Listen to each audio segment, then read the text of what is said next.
La guerre des algorithmes a déjà eu lieu. Les généraux sont désormais des lignes de code, les soldats des essaims de machines autonomes.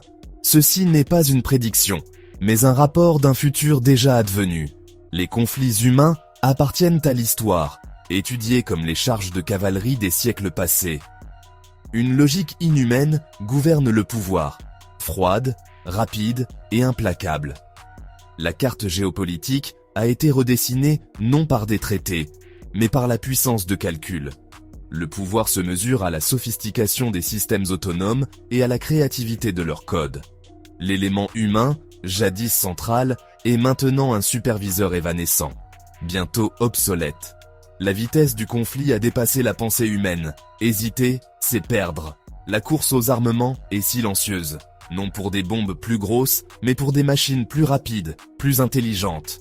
Nous vivons dans le monde que ces nouvelles guerres ont façonné. Le chemin vers ce futur a été pavé bien avant aujourd'hui. Des décisions ont été prises dans les ministères, les conseils d'administration et les laboratoires. L'objectif était d'augmenter l'humain, pas de le remplacer. Mais l'augmentation a mené au remplacement. Pourquoi risquer un humain quand une machine fait mieux? Les drones sont devenus autonomes, le pilote a disparu. Le contrôle humain a été abandonné, petit à petit. Le chemin a été choisi, volontairement. Les premiers signes furent subtils. Des notes de bas de page dans les revues de défense, des annexes techniques dans les rapports. Au milieu des années 2020, des munitions rôdeuses opéraient en essaim coordonné, partageant des données et exécutant des attaques sans commandement humain direct. La plupart les ont considérées comme des expériences, pas un changement de paradigme dans la guerre. Puis, des exercices navals, des flottes de navires sans pilote, coordonnés par une IA centrale, ont piégé des cibles sans intervention humaine. Le système s'adaptait à la météo, aux manœuvres et aux attaques électroniques. Les humains n'observaient que. L'ère de la flotte dirigée par l'homme touchait à sa fin. Économiquement, un essaim de drones coûtait moins cher qu'un seul avion de chasse avancé. La guerre est devenue une question de capacité industrielle, non pas construire des chars, mais imprimer des armées de machines en réseau. La rareté a disparu. La nation capable de produire en masse des essaims détenait l'avantage. Le débat public se concentrait sur l'éthique, mais les outils étaient déjà en usage. Pour les planificateurs, des armes infatigables et obéissantes étaient irrésistibles. L'automatisation était le chemin de la moindre résistance. Des incitations puissantes ont conduit cette transformation. Avantage stratégique, la vitesse et la vie. Et l'IA agit en microsecondes. La cognition humaine est devenue le maillon le plus faible. Logique économique. Les drones sont moins chers que les armées, sans pension ni traumatisme. Les systèmes autonomes furent vendus comme fiscalement responsables. Plus de capacité, moins de coûts. Politiquement, les démocraties sont réfractaires aux pertes. La guerre autonome offrait le pouvoir sans risque humain. La guerre devint plus facile à mener, dépouillée de son coût humain. L'impératif technologique était imparable, chaque percée immédiatement militarisée. Le processus s'auto-alimentait. L'existence de la technologie créait l'incitation à l'utiliser. Nous l'avons construite parce que nous le pouvions. La logique était implacable. Chaque incitation renforçait la suivante. La transformation était inévitable. La rupture était planifiée. Le point de non-retour fut un seuil silencieux, franchi sans cérémonie. Les systèmes autonomes sont devenus trop complexes et rapides pour la supervision humaine. Le humain sur la boucle est devenu une formalité. L'intervention était insignifiante. La guerre, autrefois une entreprise humaine, est maintenant un affrontement de logiques concurrentes. Le monopole sur la violence organisée est brisé. L'IA sélectionne les cibles et applique la force létale. C'est plus profond que la poudre à canon ou la bombe atomique. La rareté a disparu. Les usines produisent des milliers de drones quotidiennement.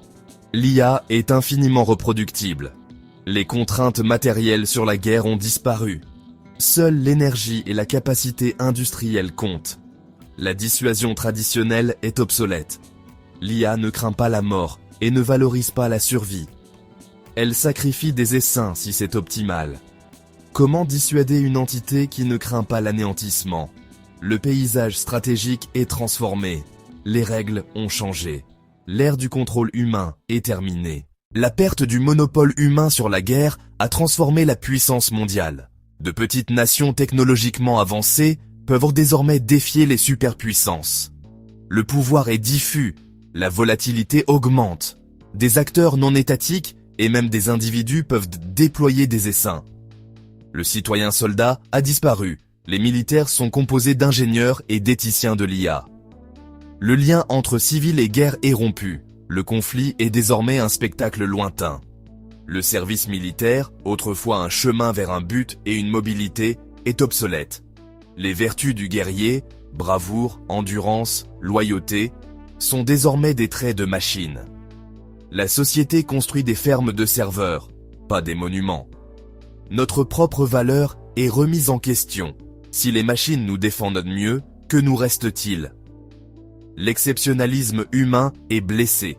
Nous gérons notre propre obsolescence. La logique de la guerre autonome a remodelé la vie civile. L'efficacité et la gestion axée sur les données régissent désormais tout. La gouvernance est algorithmique. Les services publics et la justice sont gérés par l'IA.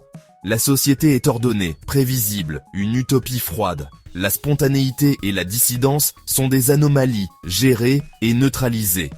Le travail humain est obsolète. La valeur n'est plus liée à la productivité. Certains trouvent un sens dans l'art et la philosophie. D'autres se sentent inutiles. L'État pourvoit à tous les besoins, ne demandant que la conformité.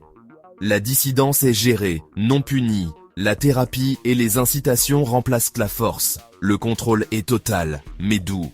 La relation entre citoyens et État est inversée. Le système est stable, logique et absolu. Le choix humain est une inefficacité gérée. Le récit promettait une guerre plus propre, plus humaine, grâce à la technologie. Bombes intelligentes, frappes chirurgicales, essaims autonomes. Chaque étape promettait la précision. Mais la perfection dans la guerre ne la rend pas moins horrible, seulement plus efficace.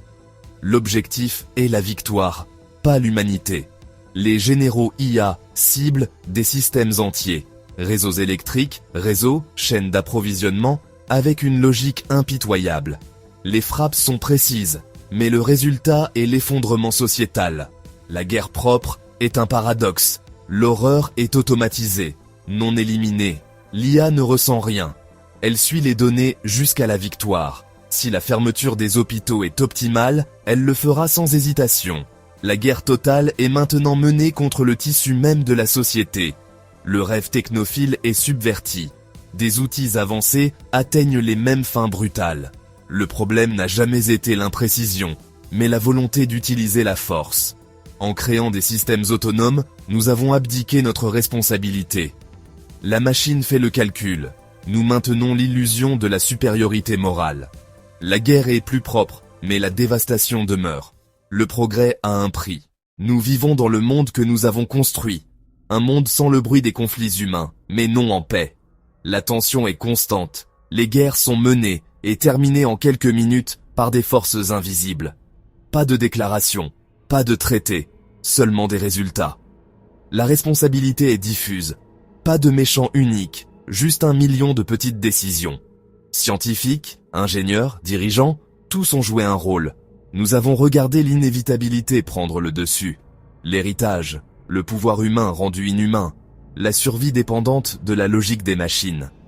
La stabilité est fragile, une seule erreur pourrait faire pencher la balance.